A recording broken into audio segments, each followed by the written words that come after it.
Oh, there we go. Welcome. Outstanding. Great new intro, Nick.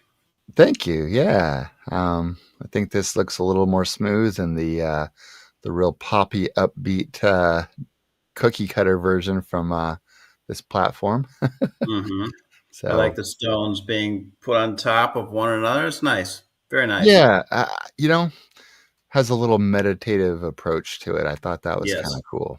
So hmm you did, it, before we got here this week, you did mention, how we might be able to get some music. Bumper music. Yeah, from Nick Cave. We talked about way back in one of our first video chats. And that was Nick Cave, an artist you recommended, who And you're his song listening to "Ode these Children" days. is from that was in the movie Harry Potter. One Yeah, of the. yeah. And so yeah, I did it. I'll have to do some looking into it to really I could fancy sing things that for you, but then the 6 or 7 people viewing this would all turn it off. So up. That's funny. Um, yeah, I could not sing. That's interesting. I was just talking with my brother and my wife and kids yesterday, and it's like, yeah, I'm tone deaf. I love music, but I feel like I'm tone deaf sometimes, oh and yeah, and I've never been much to of musically inclined. I love listening to it, but singing it or performing, I nope. got to whatever that was in the recorder, the recorder in elementary school, and I think that was my wake up call that I just don't have the the factors. And I played French horn with abject misery in school. Oh, that was terrible. By the way, now as long as we're talking housekeeping, this second thing is this beautiful new logo. Oh Did you yeah. do that, or did your friend that did the book cover do that? Okay, so yeah, full disclosure. So I am a subscriber to Adobe's Creative Cloud. Um, and this was a bit of like they have this new beta testing for AI created, prompting. hmm So AI, I don't love a lot of AI for creative.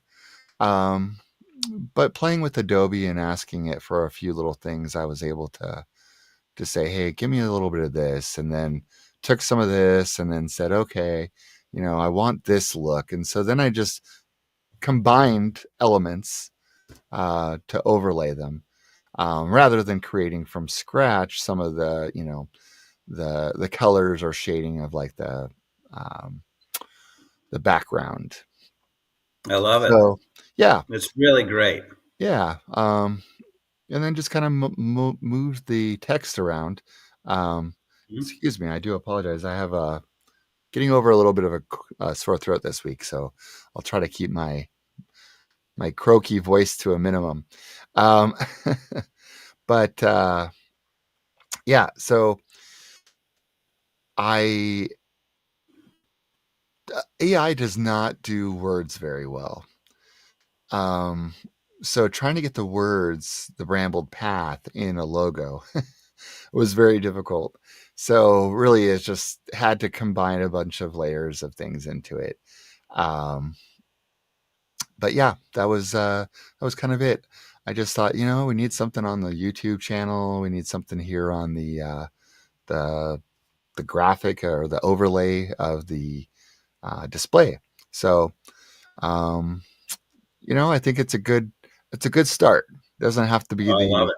the uh, the brand image, but it's something there to differentiate us. So Good enough for me.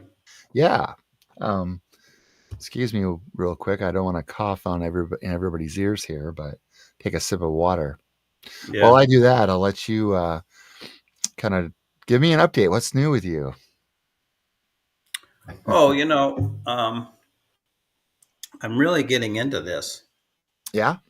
If you ask me what's new with me the last couple of weeks, I'm just kind of getting traction on doing this Bramble Path podcast. It's kind of what I'm thinking about a lot. Nice. Yeah, yeah, yeah. So, and then what I've done, and you know this, but our viewers don't, is that I've written up the script for the next 4 weeks. Yeah. I saw Yeah, that. yeah, yeah, That's yeah. It's something that I used before in a speech, but I altered it a little bit. And Oh, where did you give that speech? yeah, I gave a speech twice actually. Once at a grief symposium or something like that. I don't know who they were. I was invited to a funeral home, and a bunch of grief professionals were present, and I was a featured speaker, and I gave this speech, um, which we're going to give over 4 weeks. And then I also went to a church setting in here in Milwaukee area on a Sunday morning, and I only gave about 2/3 of what's listed here. This is 13 pages long, Yeah. or 11 and a half, I think. But so I've given it twice, and I've Uh, tweaked it, and I'm going to turn this into a study guide yeah. and put it up on Amazon as a study guide that people can buy. That's I have cool. to make it better than it is. Yeah. Yeah. Okay. But so that's what's going on. Just Yeah. working, and Yeah. I'm in the grind, and I'm 2 months away from retirement. So Oh, is that actually put in? no, Oh, no, okay. So I and didn't. I don't know. Like you're like, oh, I'm putting in for my retirement, or is it a? You're just like in two uh, months. I know I can retire if I want to.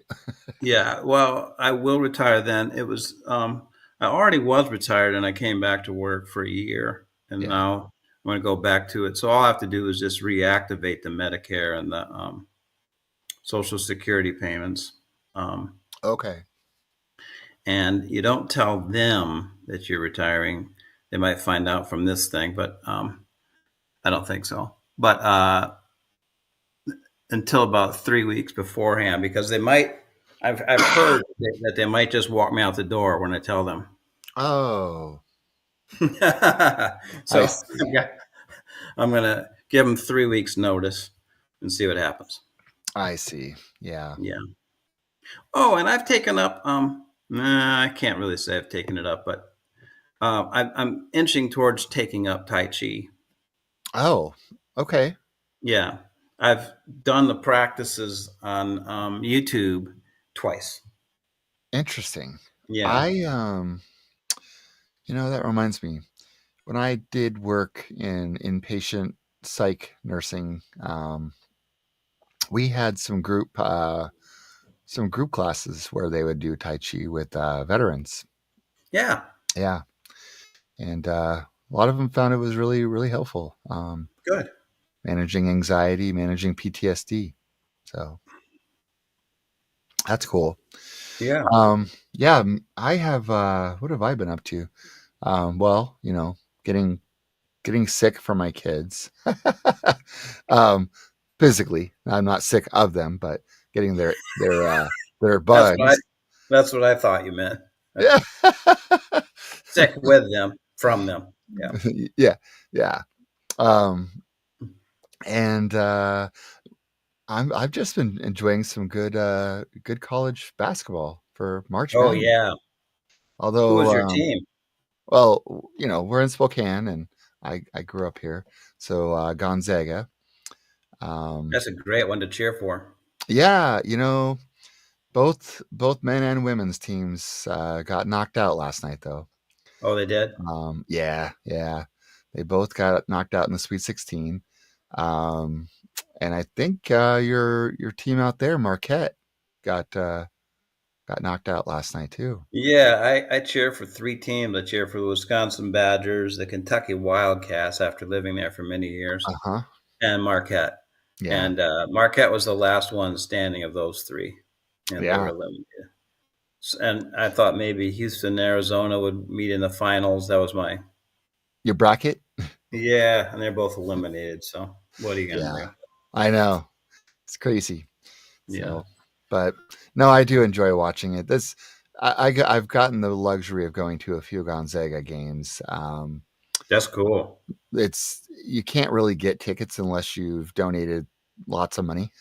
Mm. um, but my a good buddy I know from college, he's a law professor at Gonzaga, and he gets some tickets, and he gets two tickets.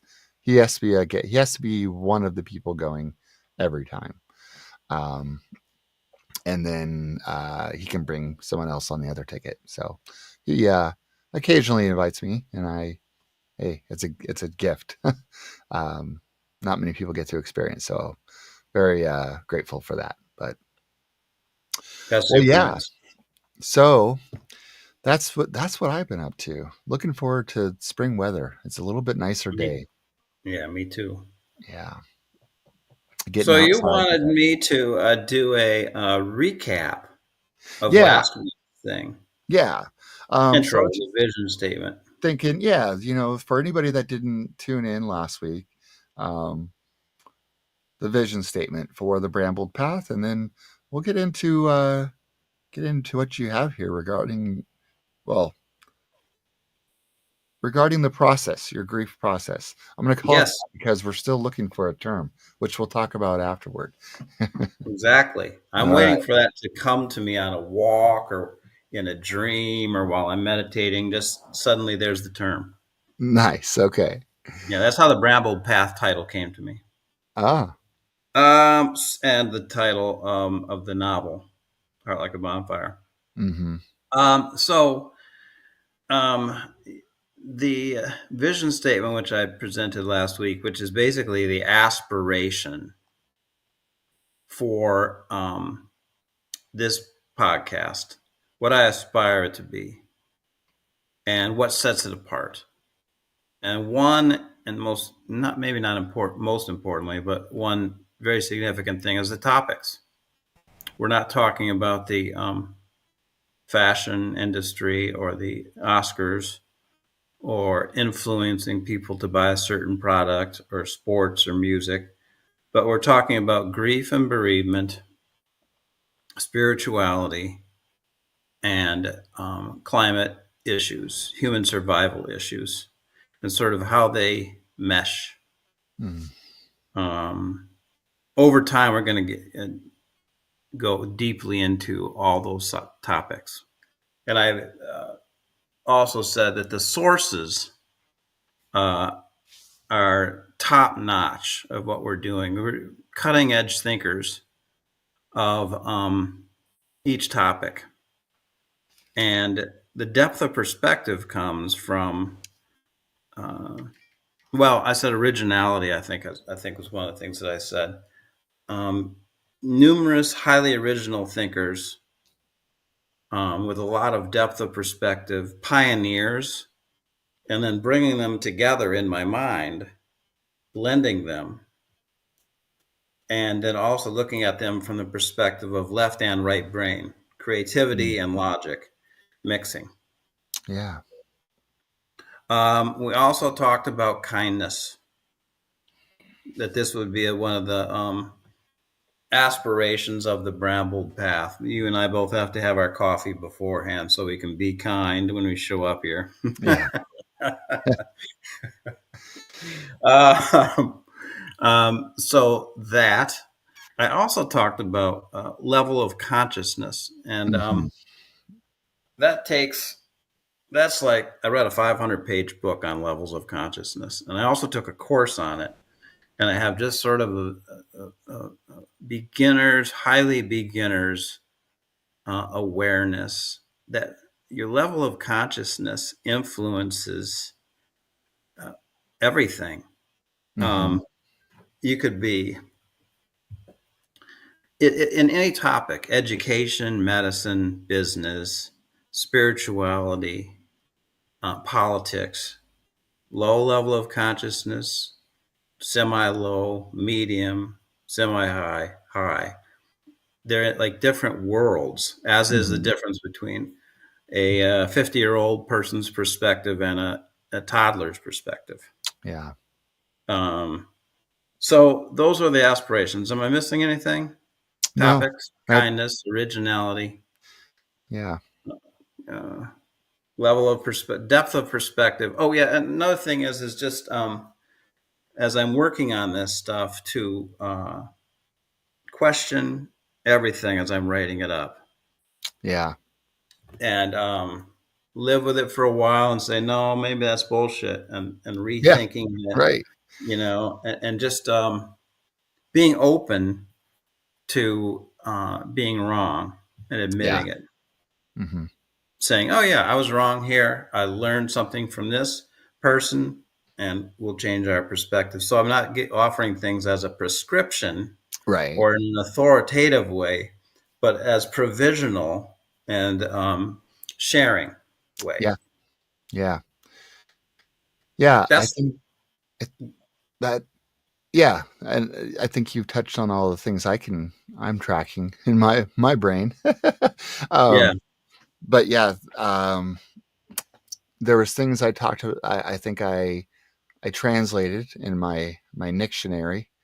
Um, um, yeah. Well, you came up with one great thing. You said a green space in the oh yeah, digital yeah. world. So yeah, I was thinking this idea of a being accountable, and I think you mentioned this in in all those facets of being accountable, which means accepting when we're not right, um, realizing there's an alternate truth that may be experienced by someone else, um, and this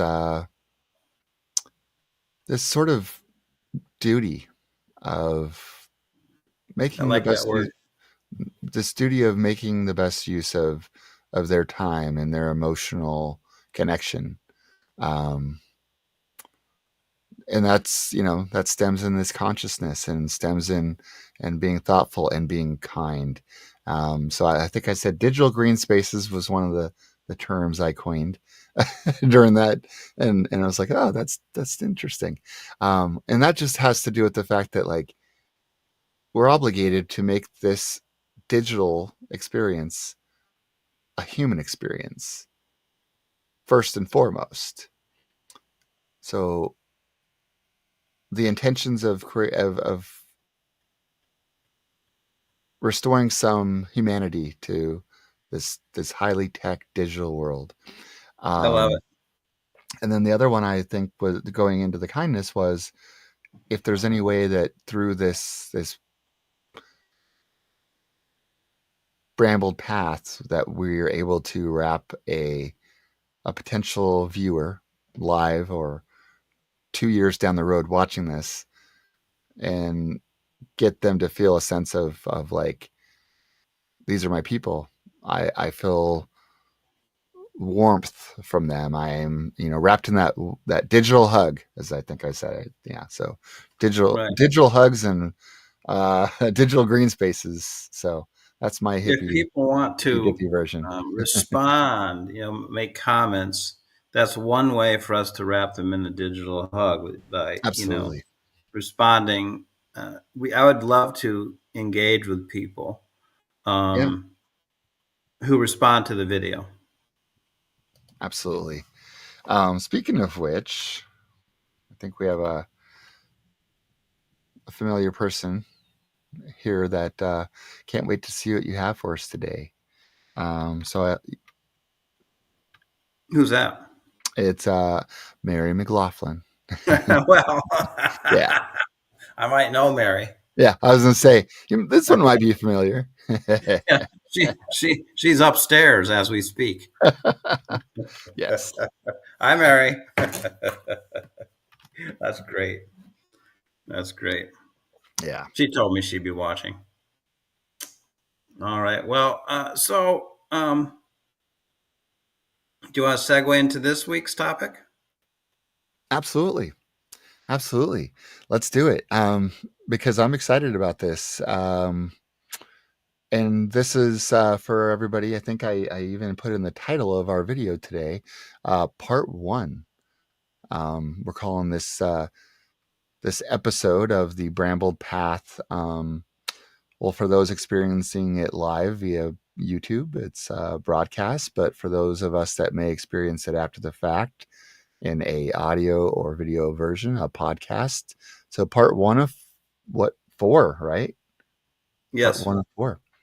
And this is what you're well, yeah, I'll let you get into it because I think you described pretty well how you came to this modes of grief. So you Yeah. say it better Yeah. than I can, man. Go for it. One thing that the first thing that I want to say is I've been thinking about this a lot. I've got this speech that I wrote with invitations to various ways of addressing grief. Hmm. But I highlight the word invitation as opposed to prescription because context, the context of someone's grief is decisive. So um, the variables are who you are, who the person that you've lost is, what was the nature of your relationship with them, how long was it, how did they die, what was the way that they talked about living and dying, what was the way that you were raised to react to grief, Hmm. how are people around you reacting to your loss. Um, is it a clean wound or a dirty wound? In other words, do you have a good conscience about how you related to the person in their Yeah. life? These are all, and there's many more. I can't think of them, but you know these are all variables that impact. And so as I present the three modes, I'm aware that it's not a prescription. It's not a, but it's a way to think about now which of these things that they are presenting would work for me and would be um, helpful. Yeah. Does that make sense, Nick? Yeah. Absolutely. Yeah. Okay. Yeah. Um, it does. It does. Um, yeah.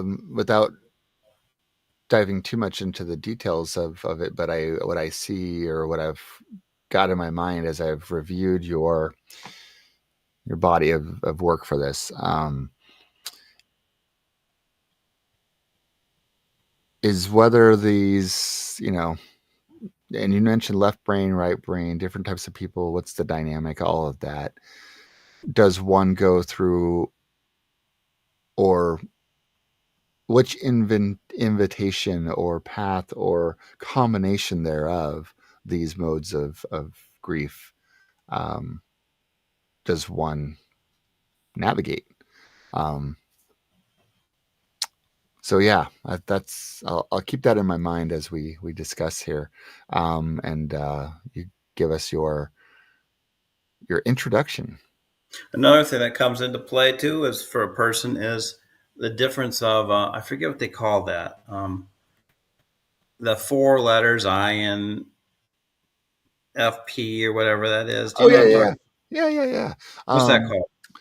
oh gosh, it's so there's the big five Myers personality. Briggs. Myers Briggs. That's it. Yeah, Yeah, I was Myers thinking big Briggs. five personality, which is different, but Myers Briggs. So yeah, Your Myers Briggs yeah. is an important variable. All No, right, that's I'm going to read interesting. to you for 2 pages. Okay, Yeah, you ready for that, Nick? I'm ready. Let's go for it. Hallelujah.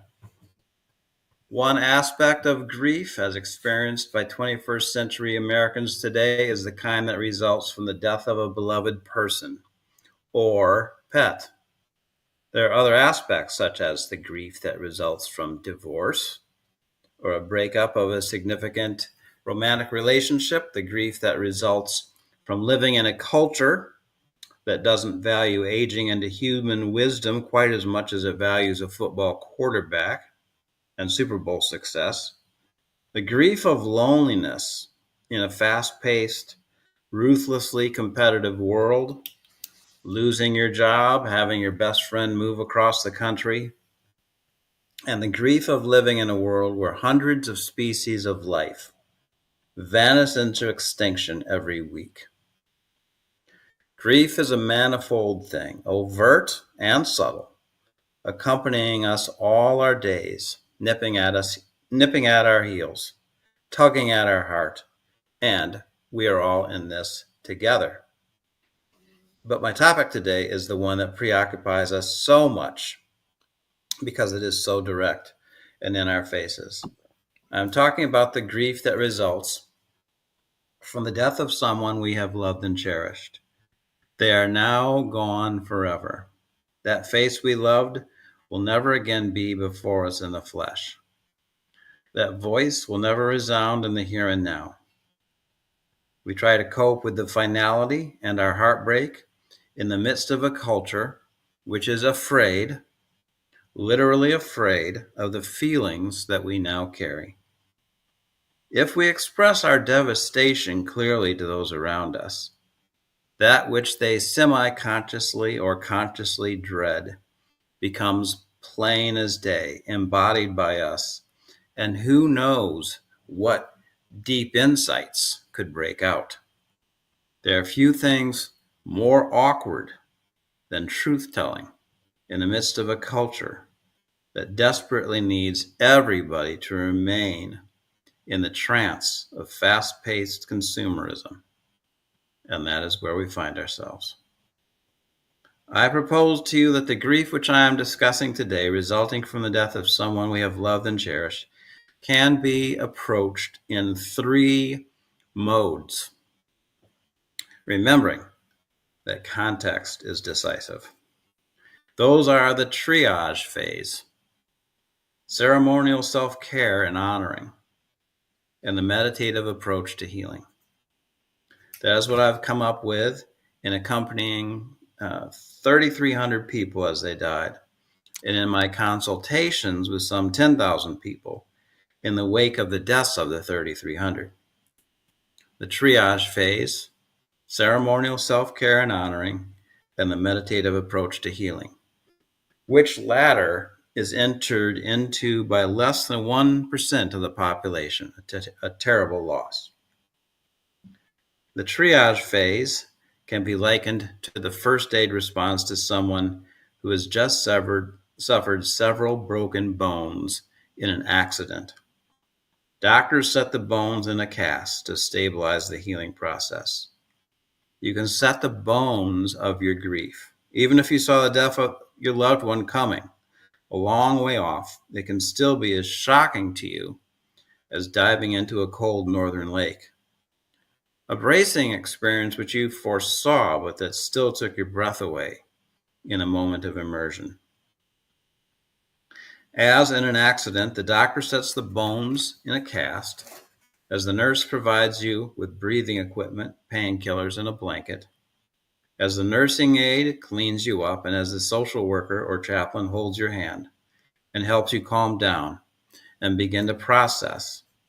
In the immediate aftermath of a death, you can stabilize the healing process of your broken heart. There exist triage tactics for dealing with the death and the immediate aftermath, and by immediate, I refer roughly to the first 6 months to a year after the death of your loved one. The second facet, ceremonial self-care, honors the dead in your life thoughtfully and in a manner which can heal you and your family over time. By healing, I don't mean that it will no longer suck that your loved one is gone. It will still and possibly always suck that they are dead and you are living on without them. How could it not? They are still dead, and the pain of continued absence is real. But I do mean that you strengthen your ability to cope with the sorrow by moving into a deeper level of awareness of yourself and of the rhythms of life. You cope by commemorating, and who knows, maybe from their vantage point, beyond the veil between life and death. They're hoping you will remember them. It helps me a lot to imagine that my loved ones who are dead and my ancestors whom I don't know do want to be remembered. Ceremonial self-care and honoring injects thoughtfulness and deliberateness into your experience with small observances and brings a certain level of solace, which can sometimes grow into a big comfort. The meditative approach to healing is something we'll experience together in a few weeks. With these practices of the heart, you begin to access a deeper level of meaning and resiliency for your life, based in your own heart and spirit, the innate reality of which becomes unveiled for you. Healing, coping with the death of a loved one and cherished one, becomes the rich soil in which a new version of you unfolds and blossoms.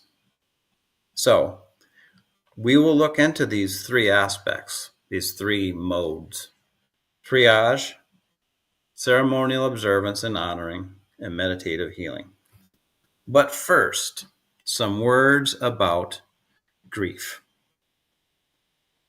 Grief often feels like drowning. It feels terrible. It is a weight on the heart, pressure on your eyes, forcing salty tears forward onto your cheeks. It is disorientation, feeling like you're underwater, feeling so burdened with bad that you can hardly lift your arms enough to open a can of vegetables and heat them on your stove. Grief feels like you're wearing a lead apron and you just can't begin to understand how other people are just going about their lives with sprightly steps and cheerful smiles and an ability to focus on seemingly trivial things with enjoyment while you are in a mud puddle in a ditch. Grief is no fun whatsoever and contains a stew of fear, despair, guilt, and sometimes just a pinch of anger at that loved one beneath the surface of your thoughts and feelings for going on without you. Mm. Grief feels like the aftermath of a theft. It is larceny that they have been taken from you. You go through your days feeling exhausted and then can't sleep at night. It is a painful experience you wouldn't wish upon your enemy. And yet, this journey through the valley of death is sacred. Mm-hmm. By sacred, I mean set apart in order to reveal a new and higher order of truth about yourself and life. That was the original meaning of the word sacred, also. Set apart in order to reveal a higher order of truth.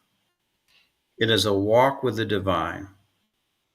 Grief, heartbrokenness, this feeling shattered, this lump in the throat that feels like an iron ball, is sacred, divine, an initiation into deepening experience of existence. Grieving is the healing of our grief.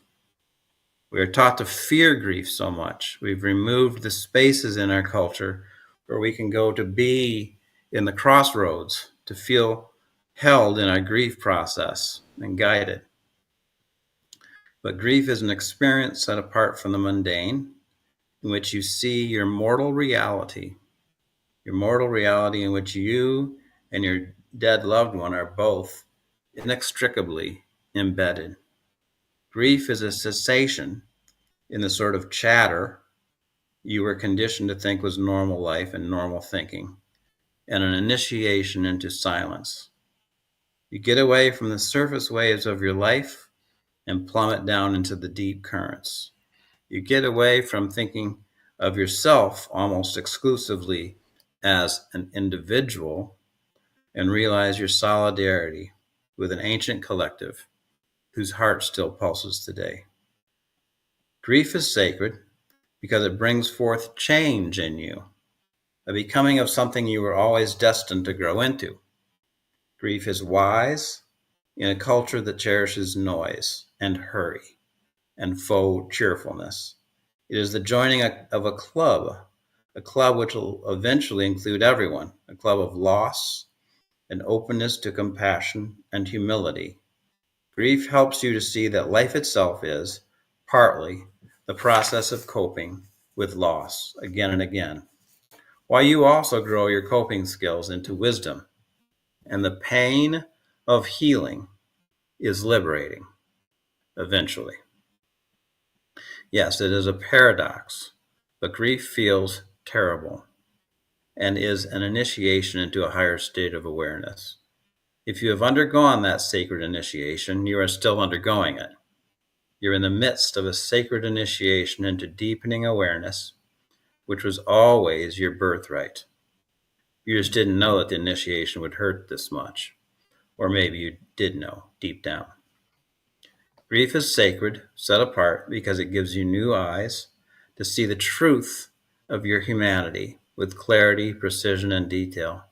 And many other people who are also watching this podcast in their private circumstance have gone through loss and received these new eyes too.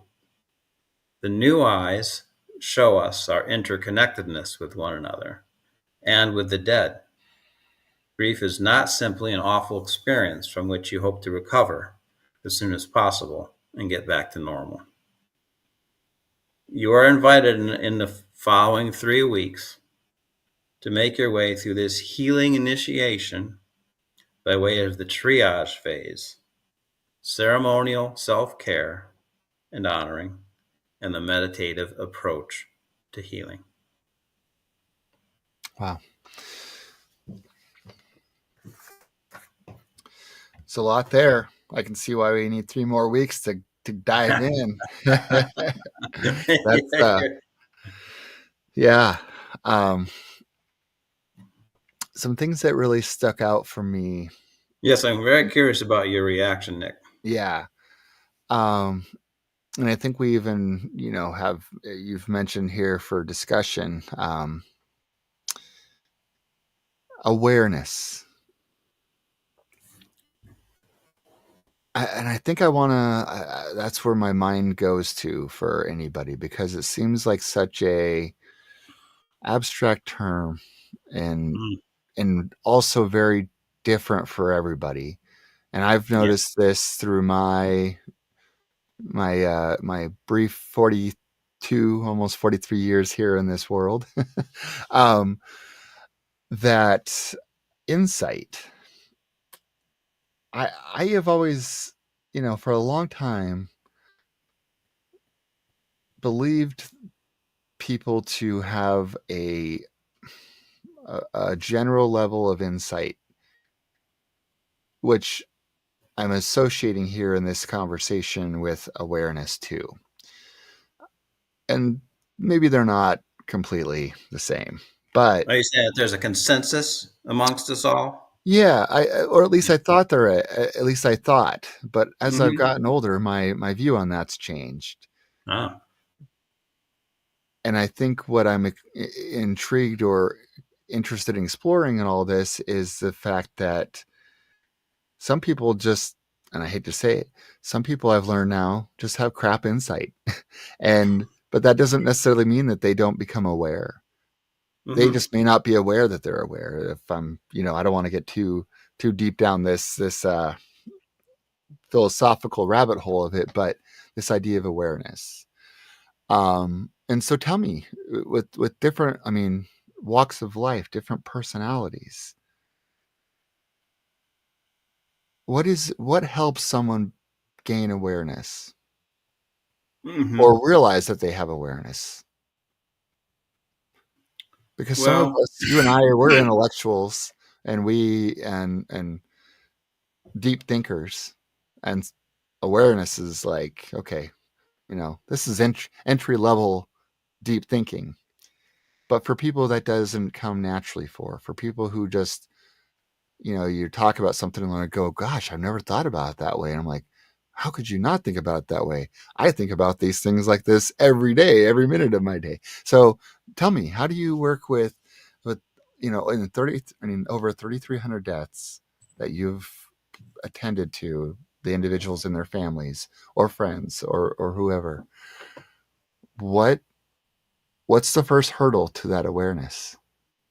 The best that I can do in the period of time that I have with a person is nudge them. Mm-hmm. I don't think of it as my assignment to cultivate a full awareness, because that has to come from them and their desire. Yeah. Oh wow, I really could use to enhance my awareness. That has to come from people, and I do get. I got an email last night from a person with asking that request. You know, um, but with a lot of people, um, for instance, the character in my book. Did I call him Benjamin? Yeah, The patient Benjamin, yeah, yeah. Mm-hmm. yeah. So a guy like that, and there's thousands of them. Mm-hmm. It's a nudging, and that nudging comes from reframing and from leading questions. So Okay. reframing, they come. I was with a woman this week who just she's dug in on. There's nothing that can be done to help her. Okay. That's her commitment. Her ironclad will says, you know, I want you to help me, but everything that you're going to propose here is wrong. Oh. So, with that, it's a reframing. It's a reminding her of her responsibility to Mm. see it and to come up with a solution. And I say to Yeah. her, "So, what's your solution?" Yeah. I've given you four ideas here, and you've knocked them all out of the park, which is your prerogative. But at the end of the day, I'm going home happy, and I'm going to pour myself a beer at the end of the day. And uh, you're still going to be here. What are you going to do? Yeah. So there's reframing, or people are committed to saying, well, uh, he's arrogant for thinking that way. And I say, well, maybe from his perspective, it wasn't arrogant, but he just wanted to make sure that the truth that he saw was honored. Something Mm. like that. Reframing, you Yeah. know. I do that twice a patient visit, every patient visit. A I'm not. reframing. Uh, Yes, I'm not telling people that they're wrong. I'm just Right. saying, what about this possibility? Yeah. Reframing, and then secondly is what did I say? It was the other one. Um, I forget what the other thing was that I was saying, but asking questions. Yeah. Leading question. Hmm. Yeah. Yeah, I think they call that a heuristic device. That Um, sounds familiar. Yeah. yeah, yeah. So it's getting them to see that they, like me, like everyone, has a partial perspective, Hmm. and that there's more to reality than the partial perspective that they're trapped by. And Gotcha. you just ask questions which puncture their perspective a little bit, not fully. I'm never going to say, well, you have a immature perspective on things, but um, one thing that I often want is it's my personal um, hope that people will die in a way that is mature enough to help those that they're leaving behind, Ah. you know, and that's what's going to be my motive when I'm dying. Yeah. And you're setting the table for a mature perspective on, let's say I die and my children watch me die, and they see certain orientations, certain mindsets that they can then adapt Hmm. when it's their turn. Right. Um, and people don't who don't have that and who are clouding the waters rather than clarifying for those that they're leaving behind.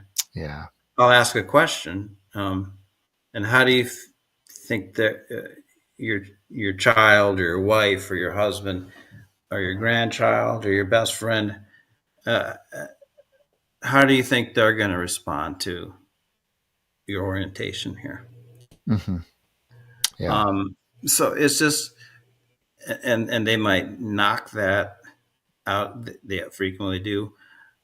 They're not interested in the question and they dismiss it. Right. But I leave, they're alone. They might have 2 hours to sit there. Maybe Hmm. the question comes back to them and they Yeah. chew on it a little bit. And it makes a little bit of a softening. It's a Mhm. nudge. Yeah. Yeah. Um, and for and this keeps coming back to me in reference to the the heart like a bonfire. Um, you have a situation with a son in one case where he seems very emotionally stunted and detached or you know he watched cartoon. cartoons and ate Lucky Charms. Yeah, exactly. Nothing wrong And with either one of those things by oh his. yeah, no, absolutely. I enjoy both. Right. Right. Yeah. Um, Lucky Charms is in the rotation, um, among others. Um, but yeah, so uh, that individual, I remember we talked. I mean, this is a great example of this initial lack of awareness, and like you said, kind of putting those little pinholes in Hmm. perspective, or because his father was a gardener and that was a thing, call it planting seeds, right? Hmm. um and that becomes a thing, um where you realize this person does reach this state of awareness and does identify that they're part of an initiation.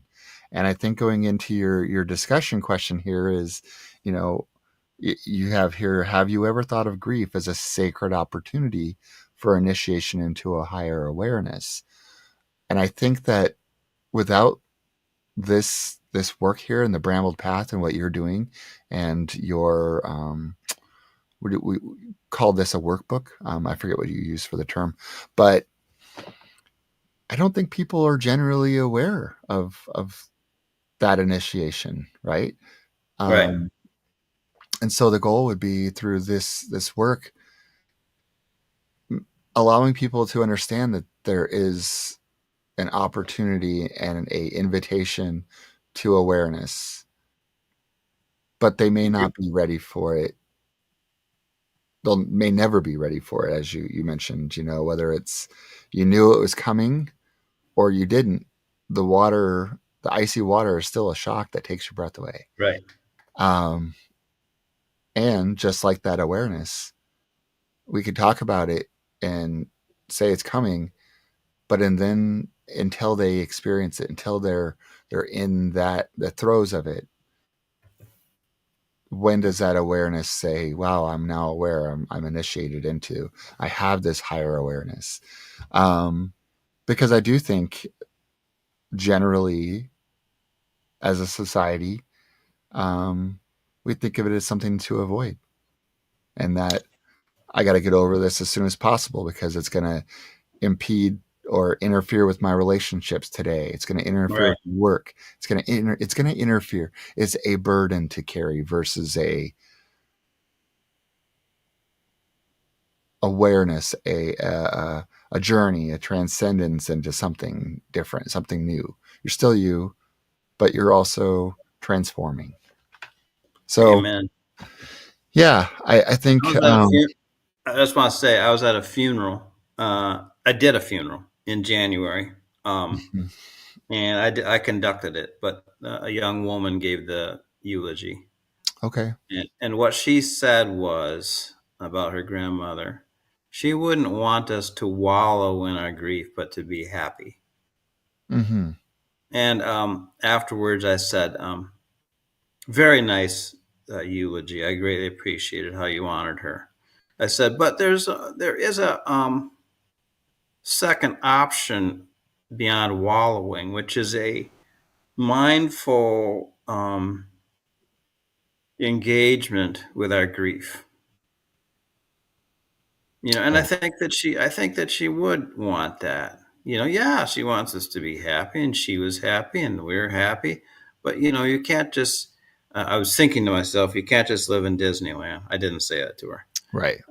But a mindful engagement with grief is, we're grief illiterate in our country, and that's number one, is that we don't want to uh, do Yeah. that. Secondly, I wanted to also say, you mentioned cultivating awareness. I wanted to say a little bit about how I do that for myself. Mm-hmm. Does that work for you, Nick? Yeah, absolutely. Yeah. Um, it's a meditation. I brought this up talking to you at least once other time. I meditate for nearly an hour most nights. It depends on how my back is doing. Um, and the first 45 minutes of that is, or 40, is my mind racing about other things. Okay. That makes me feel better about meditation. Yeah, yeah. And then the clouds part for I got like 20 minutes left sitting there. They part for 5 minutes, and I'm, oh my goodness, look at what you were thinking about the last 40 minutes. You were formally meditating, and you were thinking about, the Brewers' batting order. Mm-hmm. Look at that. Or the stock market or something. And Yeah. then and then for 5 minutes, I'm actually doing what they say to do when you're meditating. And then it clouds back over. And then I look down at the clock, and it says you got 4 minutes left. I'm like, okay, these last four, I'm really gonna be clear. And I pull it off, and I'm really clear. But that cultivates awareness of what my mind's doing the rest of my life. Yeah. You know, that's a really good way to cultivate awareness, is to sit there and meditate and then watch what you're thinking about. That's interesting. That I think we do, and we're talking more about this awareness and meditation. I like it. And I'm glad you said that, because whenever I hear or go through some sort of guided meditation, or you know think about meditation, I'm like, well, I'm not doing this right. I'm thinking about this. My hip hurts because I can't hold this, pose. Um, or I wish the kids would just, shut up upstairs because I can't focus. Yeah. Whatever it is, I need to. If you're Oh in a God, meditation hall where 50 people are meditating, yeah, 47 people are thinking about that. they're thinking about the to do list at home. Yes. And the sore back, or the hot chick that's, three Right. three people down, or whatever it might Yeah, be. yeah, And then one person's actually meditating, and two people are going in and out. That's human nature, and it's the yeah. monkey mind. That is what the Buddhists call it. The monkey mind. The Okay, I monkey like it. mind that wants to just grab this Mhm. banana and that coconut. Yep. A subject to think about, Yeah, but it makes you aware. Makes you aware. Oh, this is what I've been doing. This yeah, is how I related to this person. yeah, yeah. I think it's when you go from thinking to noticing, and it's weird because I know thinking and noticing is a form of thinking, but it's also in my mind a form of like my aware state of meditation Yeah, yeah. is Ruminating versus. when I begin to notice versus just think about. Still thinking, but It's noticing. Yeah. Yeah. Yeah. Um, your other for discussion here. Um,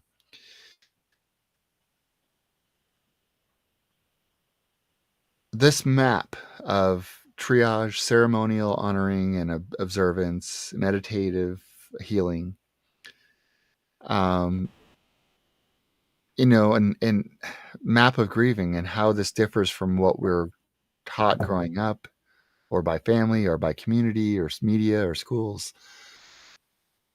And I think that that's part of the problem. Is it's not. I mean, depending on what your community background is, typical Western civilization, American culture, not much is taught about grieving. Um, even I know when I think about like schools, the closest thing I can think to it is when there's a community event or issue that a that they experience. Resources are available. They always make that, grief counselors are available. Um, even if it's a close classmate friend. I know that this is my own kids have experienced it in their school, with a classmate who may have been involved or passed away, or a teacher, and the school will say, this has happened. Um, Grief counselors are available. And I mean, then you can go back even further into the 90s, and we talk about school shootings and, mass tragedies like that. Um, but it takes something of that extreme for our school systems and for our communities to then say, hey, resources for grief and helping you with your grief is available. And there's not a lot of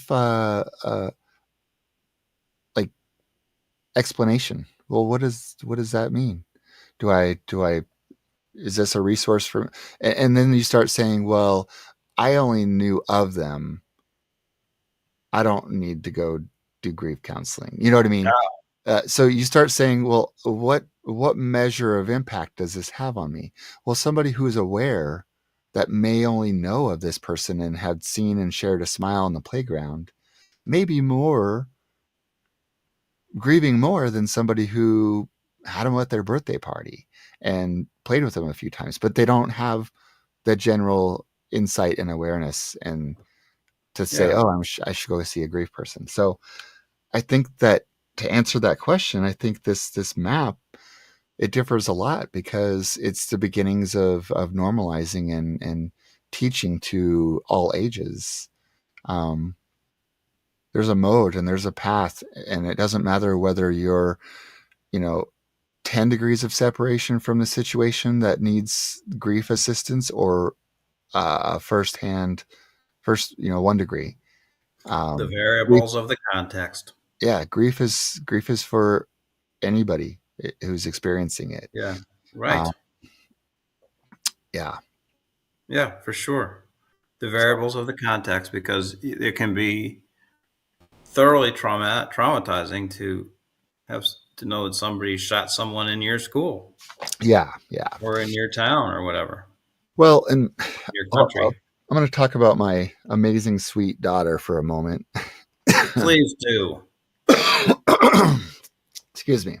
So You're I excused. I have a very intuitive sensing. Talking about the Myers Briggs here, Yeah. um, intuitive sensing.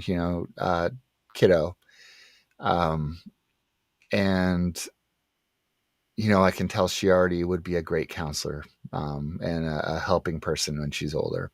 Beautiful. And she has friends that she's like checked in with because their family members dealing with cancer. And she's sort of feels their pain, senses their suffering.